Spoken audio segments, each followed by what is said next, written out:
Carly teams up with Valentin against Jack. Valentin gets a surprise visit from, spoiler? Plus, Lois returns and asks for Sonny's help. Wednesday, October 22, 2025. Today on General Hospital, Brooke Lynn has a plan to lure Gio back to the Quartermain estate. Emma is ready to make a move against Dalton, and Tracy makes herself at home at Lulu's place. All products and services featured are independently chosen by editors. However, soaps.com may receive a commission on orders placed through its retail links, and the retailer may receive certain auditable data for accounting purposes. All products and services featured are independently chosen by editors. However, soaps.com may receive a commission on orders placed through its retail links, and the retailer may receive certain auditable data for accounting purposes. Sonny is at home when Lois shows up, knocking on his door. She's back and hoping to right as many wrongs as she can. What does Lois want from Sonny? Sonny invites her in and they embrace. They discuss how Gio has been doing, and Lois hates that he's given up music because of her. Sonny explains that Gio lived his whole life as directed by others, and now he's trying to figure out who he is and what he wants. Lois needs Gio to stop blaming Brooke Lynn and start blaming her instead. She asks Sonny to get her into the same room with their grandson. Sonny says talking to him is no guarantee that it will change anything. Will Emma listen to Joss? Outside of Bobby's, Joss runs into Emma and hears she is working for Dalton now. Joss warns her that Dalton is a lot more dangerous than she knows. Emma makes it clear she doesn't trust a word out of her mouth. Joss gets a text and says, "Don't say I didn't warn you." Joss takes off. Inside, Gio waits on Brooke Lynn and Ronnie. Ronnie orders a concoction to cure her tea party blues. Brooke Lynn says breakfast is on her after her grandmother's stunt, prompting Gio to wonder what Tracy did now. Ronnie gives Gio the short version of the tea party from hell. Gio is proud of Ronnie for standing up to Tracy and giving her the boot. He leaves them and Emma appears. Gio asks what is going on with her, and Emma vents about her run-in with Joss. Emma says it reminded her that their investigation into Dalton has been backburnered for too long, so they go off to talk in private. Can Ronnie help reunite Gio and Brooke Lynn? Ronnie tells Brooke Lynn that Gio is a good kid, and she knows he just found out about her and Dante. Brooke Lynn laments that she doesn't know if her son will ever let her be a part of his life. Ronnie believes Gio is still trying to make sense of things and his new family. Brooke Lynn doesn't know why he'd want to be a part of their family. Ronnie tells her that, aside from Tracy, they've all been lovely to her, and she's let Gio know he's always welcome back at the house at any time. Brooke Lynn is touched by the offer Ronnie made. Ronnie says they still must find a way to draw him back in. Brooke Lynn has an idea. At the counter, Gio and Emma discuss Dalton. Emma says right now her grandma is distracted by Drew's shooting, so this is their time to act. Tracy slept where? At Lulu's, Rocco and Charlotte wake up Tracy with their loud voices. Tracy is bunking on the couch and yells at them to keep it down. Tracy sleeping on a couch? Inconceivable. Lulu asks them to keep it down as Tracy has had a rough night. Lulu explains that Tracy will be staying with them for a while as a guest.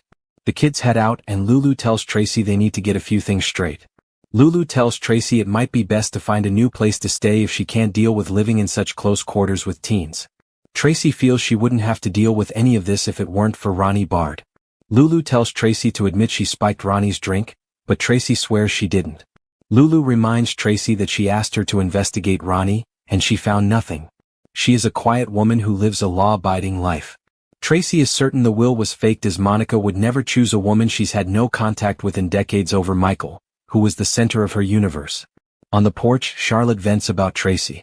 Rocco says she's a lot, but can be nice, so go easy on her as she just lost her home in Monica.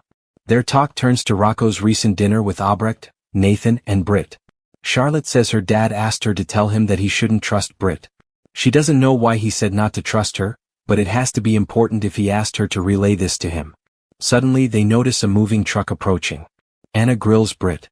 At the PCPD, Anna calls Britt in, hands her a bill for all the money the department wasted investigating her death, but could make it go away for some answers.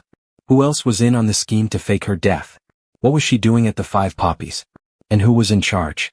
Britt claims she was developing a special skin scrub for the resort, but Anna isn't buying it. Anna wants the name of her boss.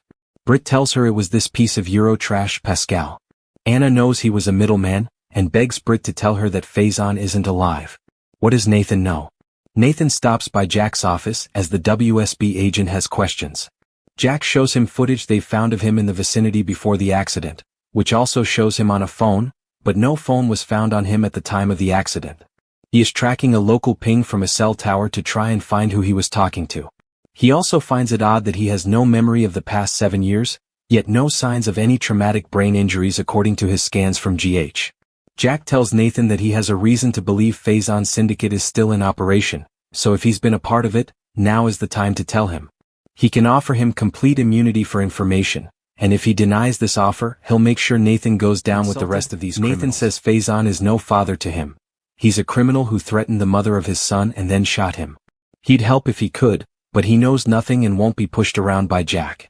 Nathan storms out. Josh shows up later and watches footage of Jack interrogating Nathan. Joss admits she doesn't really know Nathan, but his reputation is that he's a Boy Scout, and she doesn't think he'd lie to him. Who visits Valentin. In Steinmauer, Valentin gets a surprise visit from Carly, posing as his lawyer in a bad black wig and glasses. Carly's disguise is a lot better than the normal soap disguise these days. Valentin wonders why the deception to get to see her when Jack could authorize a visit. He quickly deduces that Jack doesn't know she's here. Carly says nobody knows she's visiting the man who almost killed her with poisoned champagne. Valentin is sorry about that as it was intended for Jack, who put his daughter in danger. Carly understands that feeling and she plans on destroying Jack. She wonders if Valentin wants to help?